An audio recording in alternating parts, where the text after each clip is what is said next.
Estoy convencido de que el kirchnerismo tiene un lazo indisoluble con el peronismo. Esto parece obviamente una verdad de perogrullo, pero no lo es tanto cuando vemos el largo camino que atraviesa el peronismo, no desde el 43 hasta el 55, sino desde el 55 en adelante, luego de los años de exilio, del breve periodo de Cámpora presidente, la vuelta de Perón, Perón presidente y su muerte, y el golpe del 76. Sin lugar a dudas, más allá de periodos luminosos y oscuros, de lo que yo entiendo es esencialmente una revolución, lo que diría yo es tal vez más discutible, o puede ser discutido sobre todo por algunos, es que esta deuda del kirchnerismo con el peronismo está bien paga, ya que podemos afirmar que la existencia del kirchnerismo nos ha devuelto al peronismo. Suele decirse que el kirchnerismo, Néstor Kirchner, nos devolvió la fe en la política. Yo creo que el primer paso para ese logro fue que Néstor Kirchner nos devolvió a muchos la fe en el peronismo. Suelo definir al peronismo como una revolución. Y este es un concepto que seguramente parece muy exagerado a quienes entienden que el modelo de las revoluciones es un modelo que se toma fundamentalmente de la revolución arquetípica, de la Revolución Francesa, o de otras revoluciones, la Revolución Rusa. Esto está directamente relacionado con una mirada eurocentrista de la historia. Es como decir que revoluciones, dicho desde Europa, son las nuestras, no las ajenas. Suele decirse que el peronismo no puede ser una revolución porque ha dado traidores ejemplares, traidores del libro, como López Rega, como Menem y muchos otros. Y la pregunta que uno se hace es si acaso la Revolución Francesa, que terminó con un sistema aristocrático y monárquico, fue una revolución tan perfecta como para derrocar un rey y poner un emperador. Y sin embargo, el rostro de ese emperador era también el rostro que con las bayonetas de la ocupación de territorios de Europa llevaba en esas bayonetas también el Código Civil, la aniquilación de los privilegios del clero y de la aristocracia. Pero era una revolución que tenía formidables traidores y era una revolución que de ninguna manera fue una revolución en ascenso, una revolución donde el ejercicio de la guillotina se usaba tanto en sus vertientes de izquierda como de derecha. El peronismo es una revolución porque modifica la estructura social de la Argentina, modifica la estructura económica, plantea en sus tres banderas, como las grandes revoluciones, una síntesis detrás de la cual se aglutinan las fuerzas políticas sociales que plantean la transformación de un modelo anterior. Y también es característica de una revolución que, a pesar de su derrota táctica o parcial, no hay un retorno al día anterior a esa revolución. El peronismo derrocado en el 55, el 56, no es un año que pueda ser comparado al 44. Hay estructuras culturales, económicas y sociales que nunca pueden volver al punto anterior al 17 de octubre del 45. Cuando a mí me invitan a ir a Calafate en el año 98, me acuerdo que la consigna era que había un camino distinto a irse a la alianza o quedarse en el menemismo. Y para eso nos reunimos, un grupo de hombres y mujeres muy reducido, algunos ya no están en el kirchnerismo, pero con una suerte de idea base, fundamental, que proponía el gobernador de la provincia de Santa Cruz, su compañera, la senadora Cristina Fernández de Kirchner, que era que todavía el peronismo podía ser una fuerza transformadora. Y las vueltas de la historia llevaron a que Kirchner asumiera en uno de los momentos más difíciles de la historia argentina. Y esta mesa propone semejanzas y rupturas. La primera ruptura tiene que ver con que, sin duda, a pesar de que Néstor Kirchner plantea en términos históricos la misma formulación política de construcción de un frente nacional, popular y democrático, han pasado muchísimos años desde aquel punto de partida de la Revolución Nacional que fuera el 17 de octubre. La Argentina no es la misma que el 43, que el 44, que el 45. Se podría decir que la Argentina estaba mucho mejor en el 45. La Argentina del año 2003 es una Argentina devastada por los golpes militares, por las agachadas de la democracia y de los partidos tradicionales, una Argentina endeudada. Perón toma el país con el Banco Central lleno de oro. Néstor Kirchner lo recibe al país lleno de deudas. La cifra de desocupados es mayor a la cifra con la que gana en primera vuelta. Es un país devastado. Es mucho más difícil la tarea de Néstor Kirchner que la tarea de Perón. Permítame decirlo, aunque algunos fundamentalistas del peronismo se ofendan. Y si bien no puede entenderse el kirchnerismo sin el peronismo, debemos admitir las dificultades históricas que significó tomar la Argentina en el año 2003. También Néstor Kirchner recibe una Argentina no devastada social y económicamente, sino devastada éticamente por la profunda violación de los derechos humanos que había tenido nuestra sociedad. El Frente, que da el golpe en el 43, todavía se permitía tener algunos fascistas como Perlinger o Baldrich, que simpatizaban con el eje. Nosotros somos herederos de un movimiento en el cual Perón se impone a esas fuerzas, las derrota políticamente, si no, no hay 17 de octubre del 45. Pero también Perón recibe una Argentina del fraude, no recibe una Argentina con 30.000 desaparecidos. Y es entonces donde el kirchnerismo expresa, en primer lugar, la recuperación de las mejores banderas del peronismo, adecuadas a una época, a un tiempo diferente, adaptadas con enorme dificultad y un esfuerzo que sin duda nosotros ya reconocemos, pero la historia va a reconocer, una Argentina que todos entendimos que estuvo al borde de la disolución. Lo que no hay duda que es una etapa que ha retomado las mejores banderas de nuestra historia. En estos 200 años hemos celebrado eso, porque también las raíces del kirchnerismo y de la actual etapa no están solamente en Perón, sino que están también en los mejores sueños de mayo de 1810. Y por eso tuvo el potencial que tuvo la conmemoración del Bicentenario. Creo, sin lugar a dudas, de que estamos viviendo una etapa de profundas transformaciones. La paz, como decía, es un valor supremo. Este es otro gran cambio con la actual etapa. Kirchner repetía casi a diario en sus discursos: esta es mi verdad relativa. ¿Hay algún otro político en la historia argentina que sostuviera con tanta convicción que su verdad era relativa? Ahora la pregunta es: ¿relativa a quién? Yo no tengo duda que no era relativa a Néstor Kirchner, estoy seguro que es relativa a los mejores intereses del pueblo, de la nación argentina y de la unidad latinoamericana. Muchas gracias.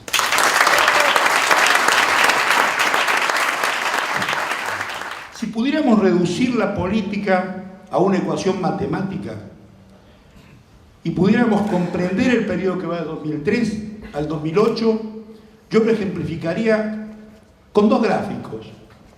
Estos gráficos los que tienen acostumbrados los economistas. Yo me diría, durante el periodo de Néstor, ¿cuál fue la variable que más se recuperó? Y no está en los números. La variable que más se recuperó fue la política, porque él reivindicó desde el minuto cero la capacidad de la política para transformar. Y al llegar al fin de su gobierno, nadie tenía duda de que las decisiones se tomaban desde la política y desde la Casa Rosada. Es decir, que él había cumplido con aquello que había dicho de no dejar las convicciones en la puerta de la Casa Rosada. Y el gobierno de Cristina, que fue, aunque en la memoria colectiva no se perciba tan rápidamente, de muchas más transformaciones que el de Néstor, la variable que yo elegiría para ejemplificarlo es la que llevó a darle más cuerpo a la política, a darle más poder a la política. De modo que el 10 de diciembre del 2011, el presidente que asuma o la presidenta que reasuma,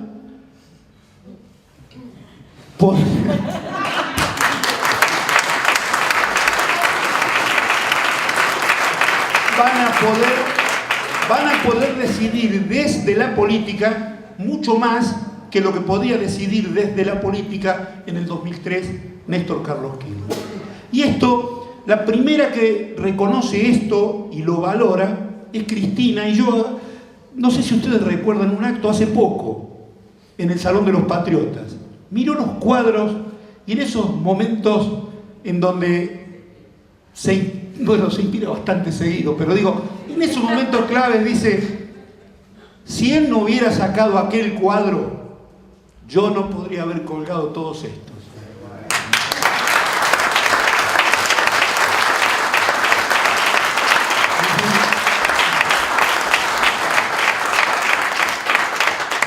No se puede lo uno sin lo otro. Creo que lo que sí tenía Néstor en el minuto inicial y que sigue teniendo Cristina es, con una profunda raíz en el peronismo, la clara idea de que con el peronismo solo no alcanza y que es necesario tirar hacia el futuro, buscar la modernidad y ampliar las fronteras. Este fortalecimiento de la política en un momento muy importante de la historia mundial.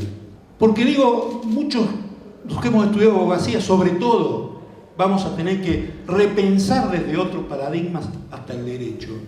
Nosotros, los que hemos estudiado en la Argentina en la década del 70, del 80, hemos recibido una información que trata de que veamos en el Estado un cuco que le va a hacer mal al ciudadano.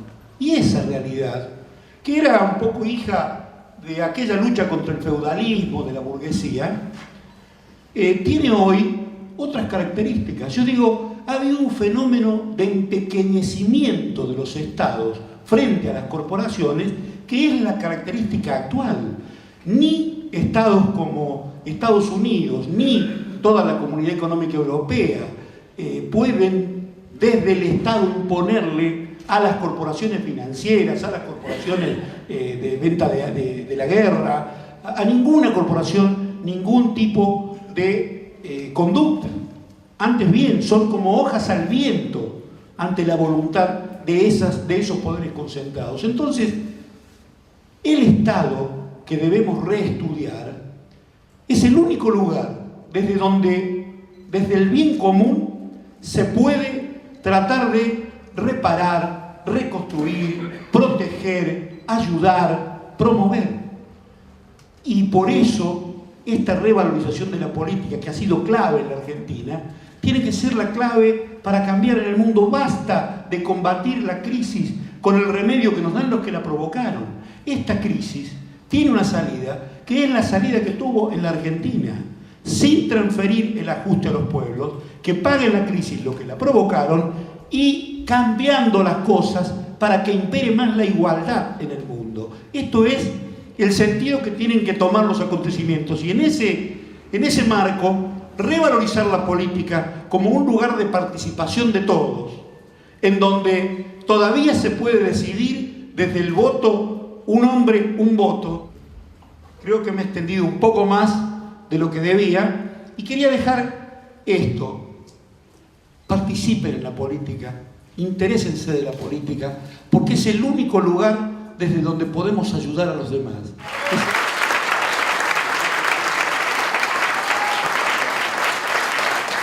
En América Latina, liberalismo y democracia siempre marcharon por caminos diferentes, porque el liberalismo era la forma de organización política de las oligarquías locales, la democracia era algo que no se expresaba a través de los canales liberales, sino que se expresó muchas veces a través de dictaduras militares de carácter nacionalista.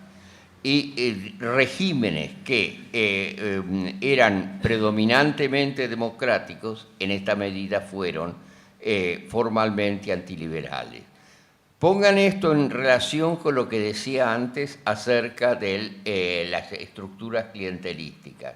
Cuando la democracia empieza a surgir en América Latina, es siempre rompiendo con los esquemas clientelistas del poder. Y el peronismo no fue una excepción a este proceso.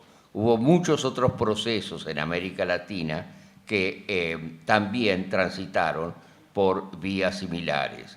El Estado Novo de Vargas fue una expresión de un nacionalismo populista democrático, formalmente antiliberal y antioligárquico. El peronismo de alguna manera lo fue, y hubo otros ejemplos en América Latina que transitaron la misma vía. Entonces, si nosotros hacemos la evaluación de la etapa peronista en nuestra historia democrática, vemos que el peronismo fue la expresión del ascenso democrático de las masas en una etapa en que los esquemas liberales eran incapaces de desarrollarla. ¿Cómo nosotros podemos comparar esa experiencia peronista con todo el proceso que se ha iniciado con el kirchnerismo? Yo creo que el kirchnerismo, en un sentido, es la continuidad profunda de la experiencia democrática que el peronismo implicó.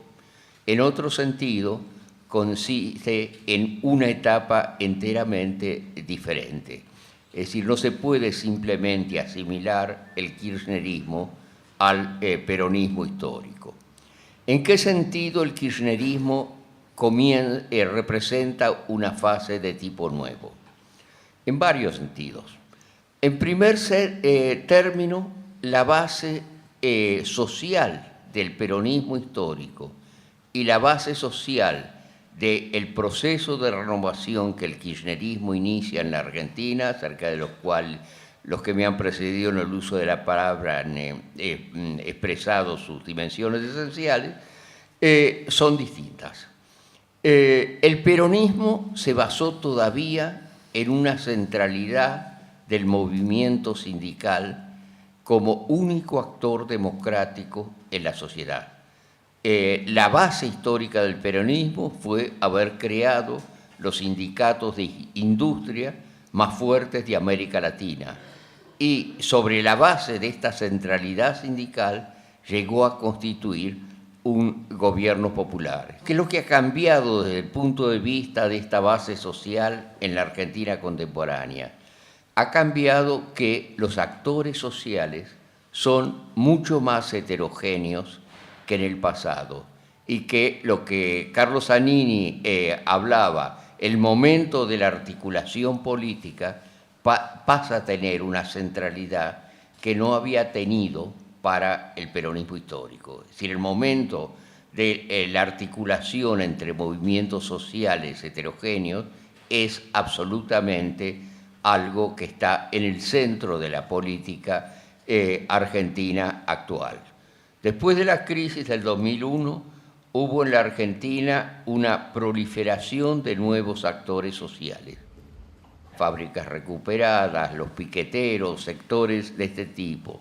O sea que hubo una enorme expansión horizontal de las bases del sistema, de la protesta social que condujeron a una ampliación potencial de la esfera pública. Pero esa esfera pública no se tradujo inmediatamente a través de esta expansión horizontal. Entre otras cosas, había lemas tales como que se vayan todos, que es, como lo he dicho en otras presentaciones, un arma de doble filo, porque aunque se vayan todos, alguno se va a quedar allí. Si ese alguno no ha sido elegido por la voluntad popular, está garantizado que no va a ser el mejor. Pero, de alguna manera, por esos avatares de la política interna del peronismo, el que fue elegido en el año 2003 fue Kirchner. Y Kirchner tuvo la inteligencia de entender que había que fomentar esa expansión horizontal de la protesta social, pero que al mismo tiempo había que crear canales de articulación vertical política para que esas protestas no quedara reducida a la mera protesta, sino que empezara a producir efectos al nivel del sistema político.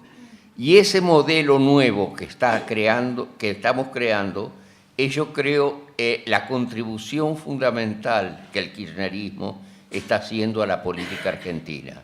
Está empezando a haber una proliferación de actores sociales, y esa proliferación de actores sociales tiene que ser incorporada al sistema político. Gramsci decía que la hegemonía no consiste solo en una esfera pública previamente definida, sino que consiste en una expansión constante de la esfera pública sobre la base de incorporar nuevos actores sociales. Él decía, la hegemonía se comienza al nivel de la fábrica. O sea que lo que tenemos que hacer es, de alguna manera, tratar de reconstruir el aparato económico del país de manera tal que se vuelque a la construcción de nuevos actores sociales.